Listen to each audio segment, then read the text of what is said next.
नमस्कार मित्रों, आप सबका बहुत बहुत स्वागत है।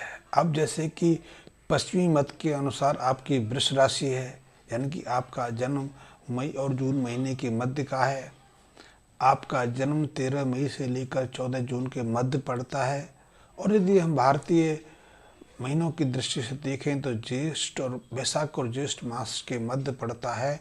तो ऐसे में सोलर सिस्टम के अनुसार से, सूर्य चक्र के अनुसार से या संक्रांति के हिसाब से आपकी वृष लग्न पड़ती है। वृष लग्न पर शुक्र प्रभावी रहते हैं कि वृष लग्न के स्वामी शुक्र हैं। शुक्र हमें भौतिक सुख संपदा प्रदान करते हैं, हमें भौतिक भोग विलासता प्रदान करते हैं, हमारे स्वभाव को, व्यवहार को, बर्ताव को नियंत्रित करते हैं, हमारी मनोस्थिति को एक नई दिशा देते हैं। तो ऐसे में यदि आपकी वृष राशि पड़ती है तो इन सब कारकों को, इन सब गुणों पर उसका सीधा प्रभाव पड़ता है। यदि व्यक्ति मिलनसार है तो उसके बहुत सारे दोस्त होते हैं। यदि व्यक्ति मिलनसार नहीं है, वो एकांत प्रिय है, कुंठित रहने वाला है, तो उसके दोस्तों की संख्या भी घट जाती है। ऐसे व्यक्ति यदि वृष राशि अशुभ है तो कंजूस बन जाते हैं, कुंठित रहते हैं, दूसरों से घुल मिल नहीं पाते, इसलिए जीवन को वो ऐश्वर्यपूर्ण भोग विलासता से जी भी नहीं पाते। यदि वो खुश में से आज हैं तो उनका मित्र सर्कल है वो भी विस्तृत रहता है।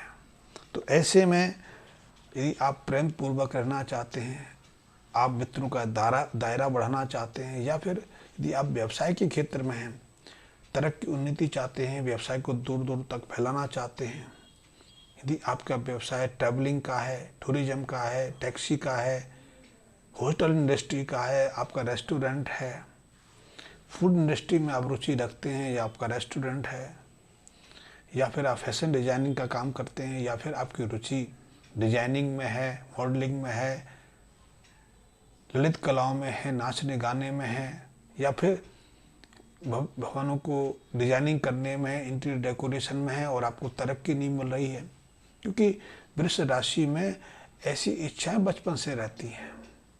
क्योंकि जिन लड़कियों की वृष राशि रहती है बचपन से ही खिलौने से खेलना, खास करके जो गुड़ियाँ होती हैं उनसे खेलना पसंद करती है। वैसे ज़्यादातर लड़कियों की जो बचपन की रुचि होती है वो गुड्डा गुड़ियों में ही रहती है।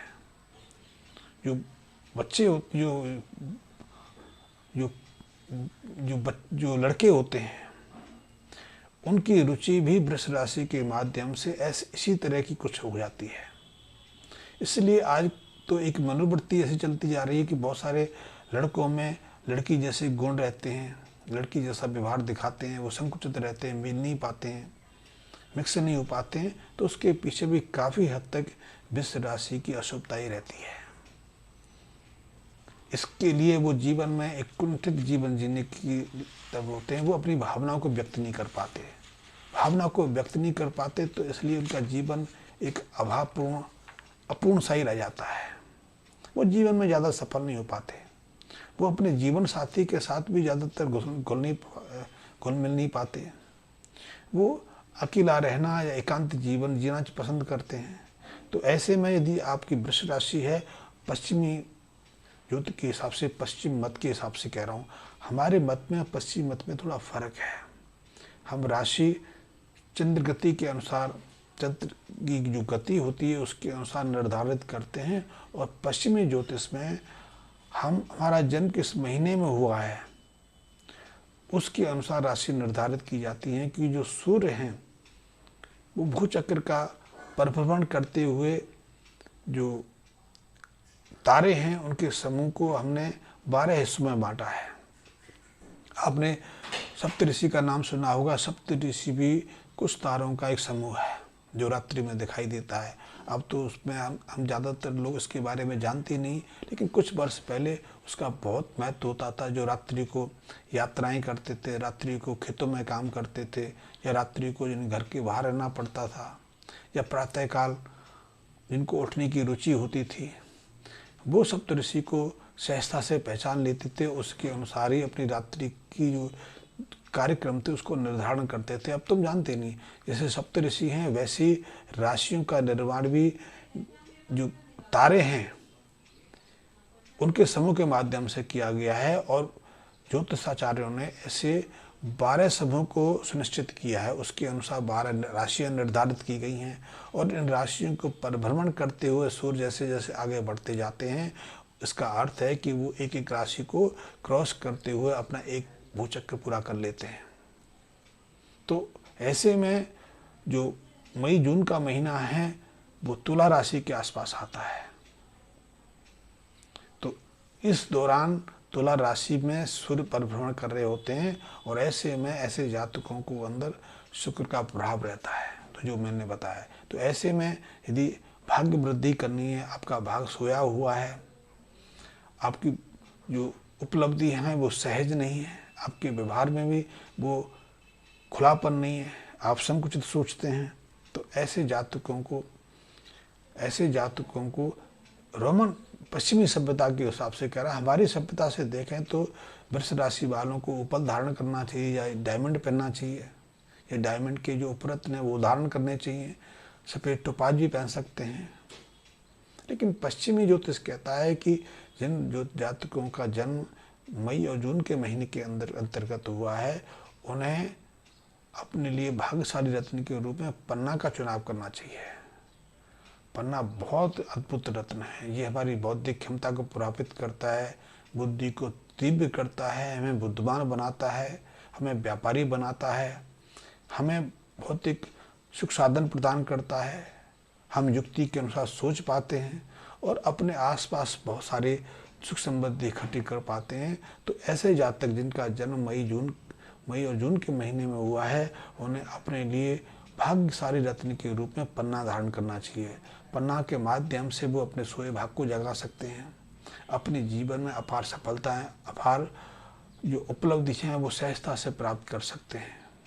वैसे तो इसको हम ज़्यादा विस्तार पूर्वक समझ सकते हैं कि यदि हम पन्ने की उपलब्धियों के बारे में, पन्ना की जो गुणों के बारे में चर्चा करें तो उस पर एक लंबा वीडियो बन सकता है।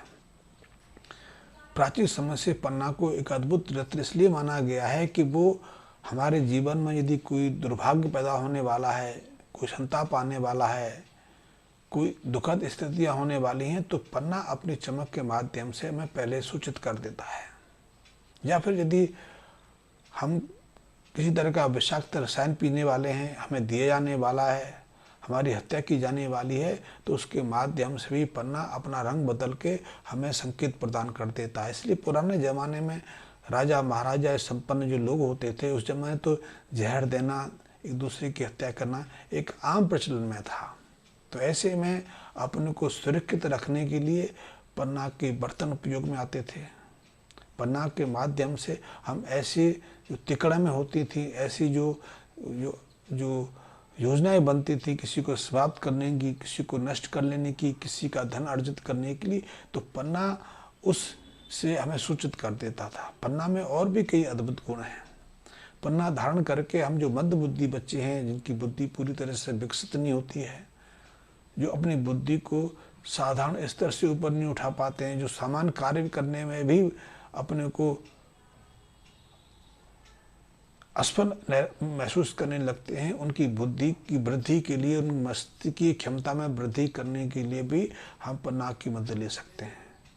इसके बारे में बहुत सारी रिसर्चें हुई हैं, बहुत सारी खोजें हुई हैं और ऐसा प्राचीन काल से होता रहा है। इस विषय पर फिर कभी मैं विस्तार पूर्वक चर्चा करूंगा, लेकिन आज मैंने आपको बताया कि यदि पश्चिमी ज्योतिष के अनुसार आपकी वृष लग्न बनती है तो आप बिना किसी संकोच के पन्ना धारण कर सकते हैं और अपने भाग को जगा सकते हैं। धन्यवाद मित्रों।